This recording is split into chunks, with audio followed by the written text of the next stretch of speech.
نے گفتگو کا آغاز ڈاکٹر صاحب ہجرت سے کیا، تاریخی ہجرت تھی اور ایسی کوئی مثال اس دور میں نہیں نظر آتی ہے، مگر اس کے بعد ایسے بھی تو لوگ تھے جو مخالف تھے پاکستان کے اور مسلمانوں میں بھی تھے۔ لوگ اکثر یہ طعنہ دیتے ہیں جی وہاں پہ زیادہ رہ گئے، وہ بھی تو مسلمان ہیں، آپ کو کیا پڑی تھی ہجرت کرنے کی؟ یہ تو سیاسی ہجرت تھی، مذہبی ہجرت نہیں تھی۔ بسم اللہ الرحمن الرحیم، الصلاۃ والسلام علیکہ یا رسول اللہ وعلی آلکہ و اصحابک یا حبیب اللہ۔ دیکھیں میں آپ سے عرض کروں کہ اللہ تبارک و تعالی نے سورۃ الشمس کے اندر باقاعدہ قسم ارشاد فرما کر فرمایا کہ وَنَفْسٍ وَمَا سَوَّاهَا فَأَلْهَمَهَا فُجُورَهَا وَتَقْوَاهَا، کہ ہم نے انسان کے اندر شر بھی رکھ دیا، تقوی بھی رکھ دیا۔ تو یہ شر اور جو ہے وہ حق کی طاقتیں آپس میں ہمیشہ سے کلیش رہی ہیں۔ یہی معاملہ تحریک پاکستان کے اندر بھی ہوا۔ بہت سارے جس طرح کانگریسی ملا کی ایک اصطلاح یوز کی جاتی ہے، انہوں نے باقاعدہ قائد اعظم پہ کفر کے فتوے لگائے، اور کچھ لوگوں نے کہا کہ 6 فٹ کے قد کے اوپر اسلام نافذ نہیں کر سکا، یہ کس طرح اسلام نافذ کرے گا۔ بے شمار مدارس سے فتوے جاری کیے گئے، اور بہت سارے لوگوں نے دراصل ہجرت میں کم لوگوں کے آنے کی وجہ بھی یہی بنی کہ بہت سارے لوگوں نے پاکستان کی مخالفت کی، لیکن جو الحمدللہ پاکستان بنانے کا فیصلہ اللہ تبارک و تعالی تھا، نبی مکرم صلی اللہ علیہ وسلم کا وسیلہ تھا، آپ کی تاکیدات تھی، پاکستان ماضی وجود میں آ گیا۔ لاکھ باتیں مخالف چلی لیکن پاکستان بن گیا۔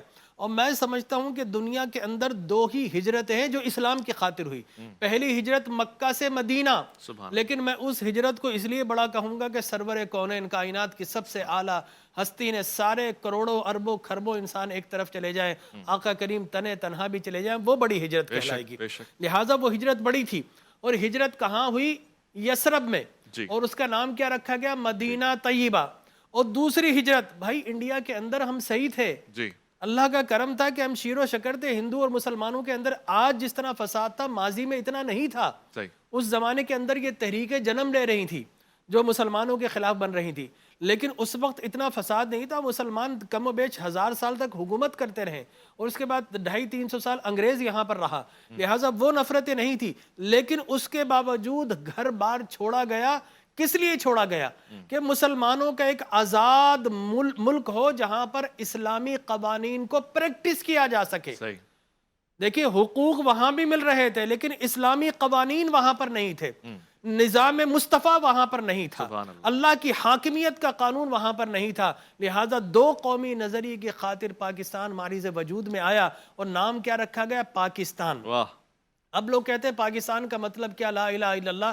میں کہتا ہوں پاکستان کا مطلب لا الہ الا اللہ نہیں ہے، پاکستان کا مقصد لا الہ الا اللہ۔ کیا خوبصورت بات ہے۔ پاکستان کا مطلب کیا ہے؟ پاک کے معنی کیا ہے؟ پہلا کلمہ پاک، ٹھیک ہے نا، پہلا طیب، طیب معنی پاک، تو پاک کا مطلب عربی میں کریں تو طیب بنتا ہے، اور استان کا مطلب علاقہ یا شہر بنتا ہے، اس کو عربی میں کنورٹ کریں تو وہ بنتا ہے مدینہ۔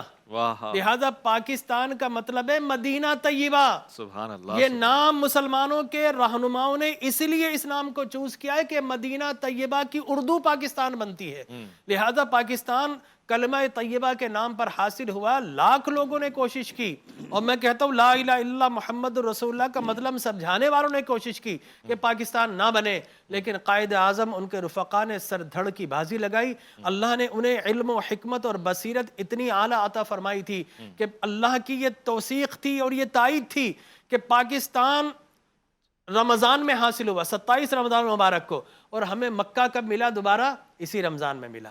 ہمیں بدر کب ملا؟ اسی رمضان میں ملا۔ اور ہمیں پاکستان کب ملا؟ اسی رمضان میں ملا۔ اور جب شب قدر جشن نزول قرآن کے لمحات کی رات تھی، تو اسی رات کی برکت سے اللہ تبارک و تعالی صبح سویرے اعلان ہوتا ہے، اور پاکستان ٹیلی ویژن سے پہلی مرتبہ پاکستان زندہ باد کا نعرہ لگایا جاتا ہے۔ ہمارے ظاہر قاسمی صاحب، ان کی تلاوت قرآن گونجتی ہے، اور میرے دوست ہیں ماشاءاللہ، یہ جتنے بھی قاسمی برادران ہیں میں ان کے ساتھ رہا ہوں، وہی ظفر قاسمی ان کے بھتیجے میرے ساتھ پڑھتے رہے، تو انہوں نے مجھے پہلی مرتبہ ظاہر قاسمی صاحب کی تلاوت آئی تو لگا کہ اب اسلامی نظام کو نافذ کرنے کے لیے اللہ نے ایک ملک عطا فرما دیا۔ لیکن شومی قسمت سے کہ پاکستان تو بن گیا، انگریز یہاں سے خزانے سارے لے گیا، لیکن ہمارے پاس کیا چھوڑ کے گیا؟ 6 ساڑھے 6 لاکھ افواج۔